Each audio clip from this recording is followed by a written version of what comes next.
So much to say about what's happened in the US, so apologies if I repeat myself. It's not deliberate, just sometimes I'm using over the issues and I may repeat myself.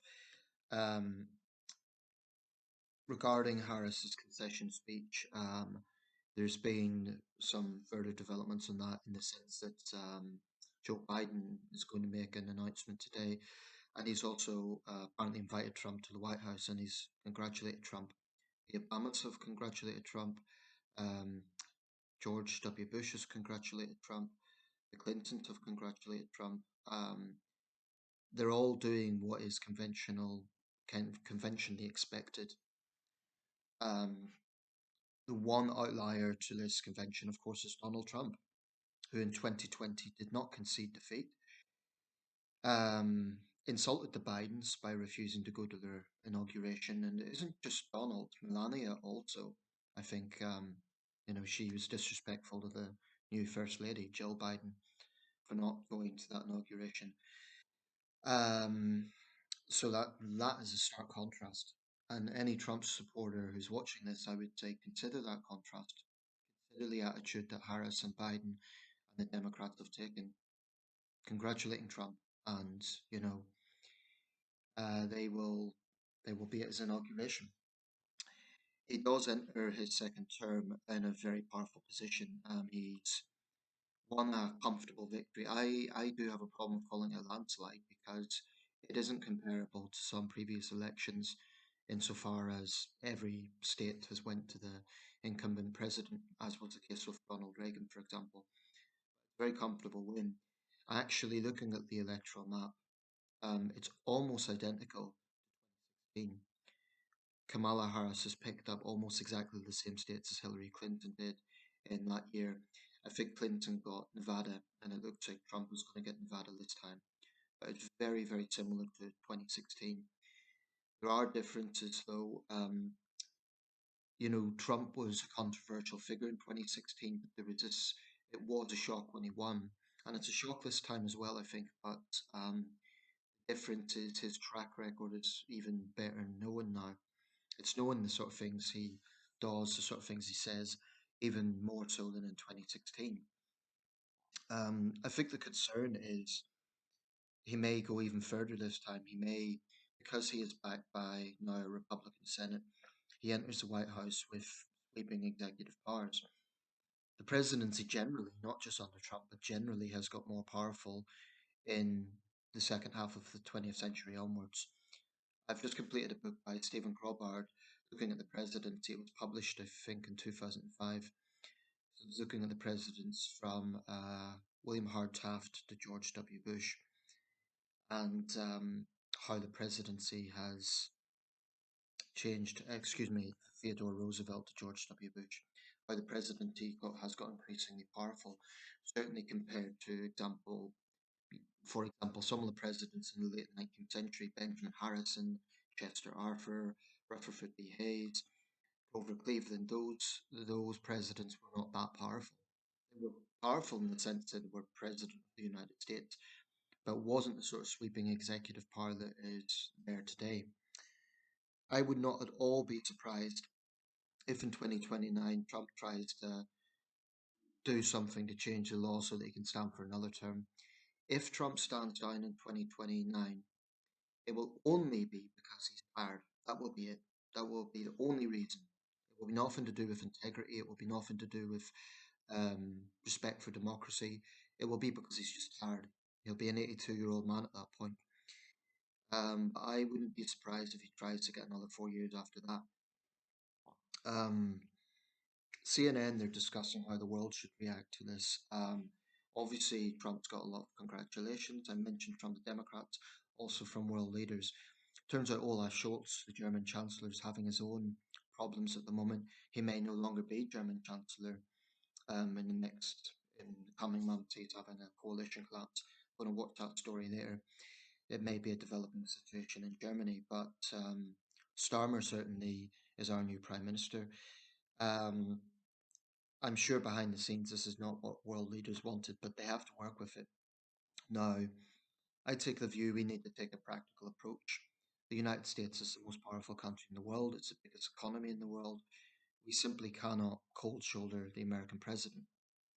One thing I am sure about, though, is being close to America and working with Trump does not mean we have to absolutely pander to Trump. It absolutely should not mean we just roll out the red carpet like that and, act as if that the sort of slavish relationship that some accuse Tony Blair of having with George W. Bush.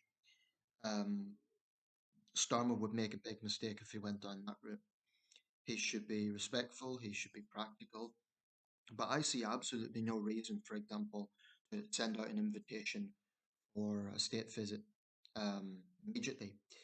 We can probably have one some point during this term, but I just don't think Starmer should go out of his way to pander to Trump. I actually think Starmer has been correct to strengthen ties with our European neighbours, for example, with Germany on the joint security agreement. Because if you look at European economies like France and Germany, they're far more similar to the UK in terms of size. Any trade agreement with the United States is absolutely going to be biased in favour of America. It's a much bigger country. The special relationship is something I believe in, and I believe it goes beyond any individual president or prime minister. So I'm not really concerned that that will go away. Um, but I really don't think that we should just follow whatever America does. For example, if Trump does cut off funding to Ukraine, if he if he goes down that line, there's absolutely no reason why we should. This idea that we just follow America is wrong, in my opinion. Um, Clearly, if that happened, it would be a major morale blow to the Ukrainians, and I understand Biden is going to make an emergency release of um, the remaining arms and supplies that he promised the Ukrainians um, before Trump is inaugurated. I wouldn't be surprised if Trump tries to pull something like Reagan did. When Reagan entered the White House in January 1981, famously, the remaining hostages in Iran were all released. Apparently, it's now emerged that Ronald Reagan actually told Tehran or asked Tehran to try and hold that off until he could be inaugurated. That was a disgracefully cynical move by Reagan, just to make his predecessor look weak, to make Jimmy Carter look weak. He basically played with the hostages in that way. Um, the idea being that, oh, Reagan's a strong leader and they were released the second he came to power. There are actually some similarities between Reagan and Trump. I mean, I say that cautiously because Reagan didn't go anywhere near as far as Trump did, and Reagan at least respected democracy. Reagan stood up to dictators unlike Donald Trump. But the similarities is the populism. Trump famously borrowed its slogan, Make America Great, from Reagan. There's some similarities there. And there was a certain superficialness to Reaganism that you do see with Trumpism as well. Um, I'm reluctant to compare Trump to any other president. You get little samplings. I mean, there is there's similarities to Nixon in some ways. There's similarities to Andrew Jackson. There's similarities to Ronald Reagan. But I do think Trump is a unique character. Unique. I don't think we can really compare him closely to any other president. Um, but looking at why the Democrats lost again, because they're going to have to look forward, I think there'll actually be some anger against Biden. I think that anger will grow. I think it was a very big mistake for Biden to initially decide to run again. He'd done a term. He had some achievements. Biden's clearly not going to go down as a great president, but I think he'll go down as an average president. He was dealing with the sort of mess that Trump left, and he did actually make some important executive decisions. His support for Ukraine is a big one, but also recently, for example, some of the moves he's taken in terms of Indigenous Americans. There's a lot of other things. But this video is not about analysing the Biden presidency. I'll do that later on. Um, it's more about going forward.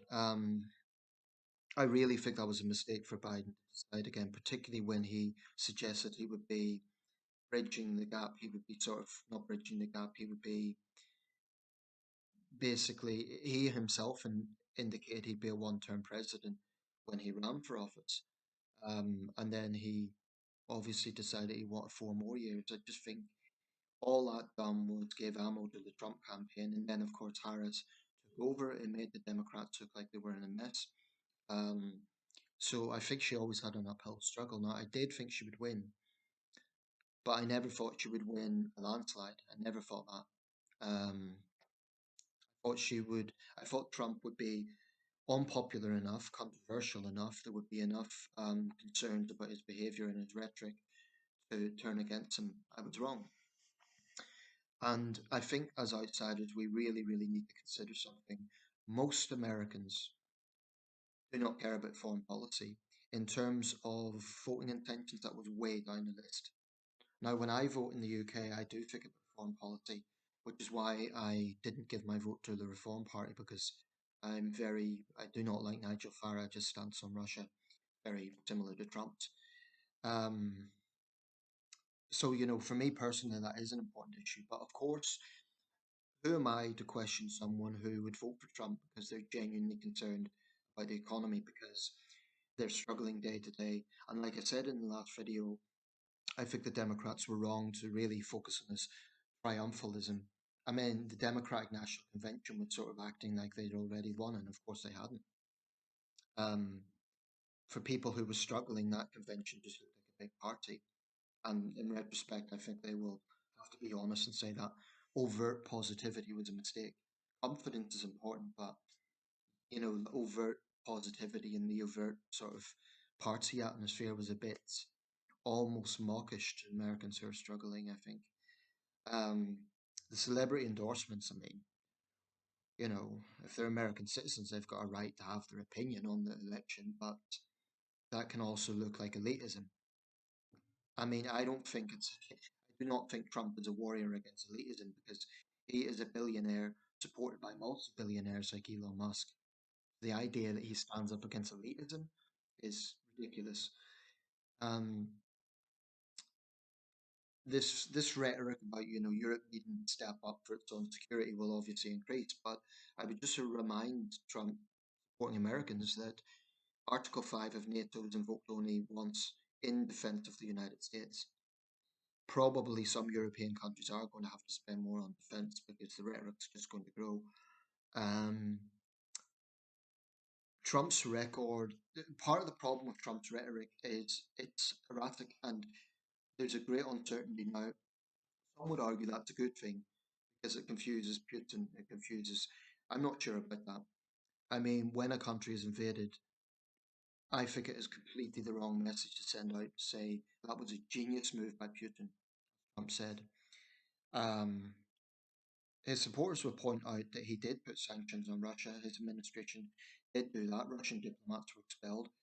I concede that, but frankly, such an erratic nature to Trump's last government because there were so many resignations and so much um, paranoia and suspicion, and it was a very messy government in terms of cabinet posts being overturned. So it's difficult to know how much of that was actually Trump's own decisions. The president on one hand has executive power, but I think Trump's erratic. I think he will say one thing and maybe do another. So I guess the argument would be, is it okay to publicly disparage NATO if he's secretly supporting NATO? I don't know. I'm not really convinced about that argument. Um, there is an argument about not showing your hands to the enemy.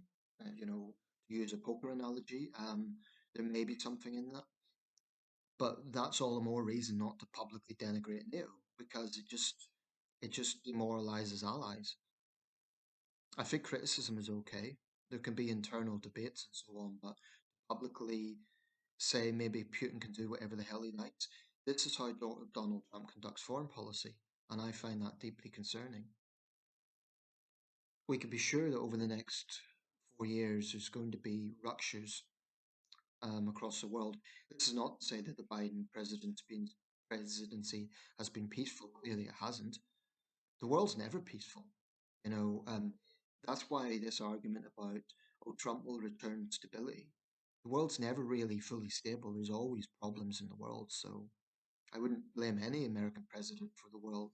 You know, I wouldn't blame Trump for that. But And by the way, there's some things that I wouldn't totally blame Trump for. Certainly, the pandemic almost has to be the Chinese Communist regime.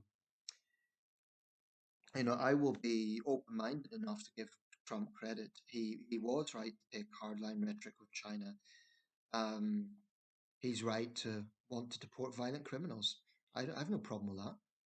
But there's so many other areas he's wrong about, and yeah. But going forward, we have to work with America. I just don't agree with this idea that accepting the result that the American people have went for and having to work with the United States does not translate as just being subservient, giving America everything at once. And I do think if Trump comes out with insulting rhetoric, like he did last time, for example, insulting the NHS, the model of the NHS, that is, we need to push back because are we not a proud nation? Was Brexit not about taking back control? Well, surely that means standing on our own feet, meaning we're not subservient to anybody, including America. I mean, Brexiteers have this skewed idea. When I'm talking about Brexiteers, I'm talking about hardline Brexiteers. Have this skewed idea that, oh, we're breaking free from the tyranny of Europe. But they seem to have no problem with us just kowtowing to whatever America wants. Shouldn't be that way. Um, anyway, there's not much more I could say. I'm sure there'll be a lot more to say about this. The next few days, Trump's probably going to be considering who'll be in his cabinet. Pretty sure that Robert Kennedy Jr., Tulsi Gabbard, God help us, probably Tucker Carlson, people like that are probably going to get cabinet roles. Elon Musk, probably not in the cabinet, but some sort of maybe advisory role or something. It's a circus of individuals, in my opinion, who I've not much time for any of them, quite honestly. But look, it is what it is. I'm a realist. Donald Trump will be the 47th president of the United States. One last thing, though, I've seen these memes going around about Democrats having a breakdown and people crying about this and mocking them. Well, people are allowed to be disappointed.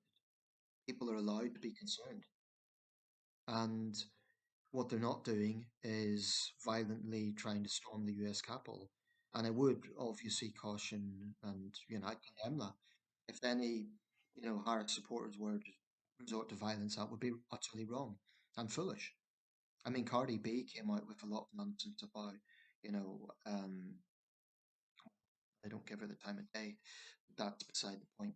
Um, there's simply a different set of values between Kamala Harris and Donald Trump. And I do not think he's strong in the sense that he has a lot of power, but I don't think he's a strong character. I think I suppose you could argue all the criticism he's got, the violence that he's faced, that sort of thing. I suppose you could argue he has a sort of courage in that regard. Couldn't deny he's got tough skin in that sense. In other ways, he is insecure. In other ways, he is a bitter individual who, for all his talk about unifying the country, he has also said he's seeking revenge. Those are the facts. Now, we'll see what happens. Is it all bluster? Is it all rhetoric? I was listening to the famous speech by Robert Kennedy Sr., that is the decent Kennedy, and he was speaking about the mindless menace of violence in America. And he says, too often we honour the wielders of force, swagger. It was a powerful speech, and I think it's always poignant in American politics. I'll wrap this up. There'll be a lot more to say, but for now, I'll wrap it up.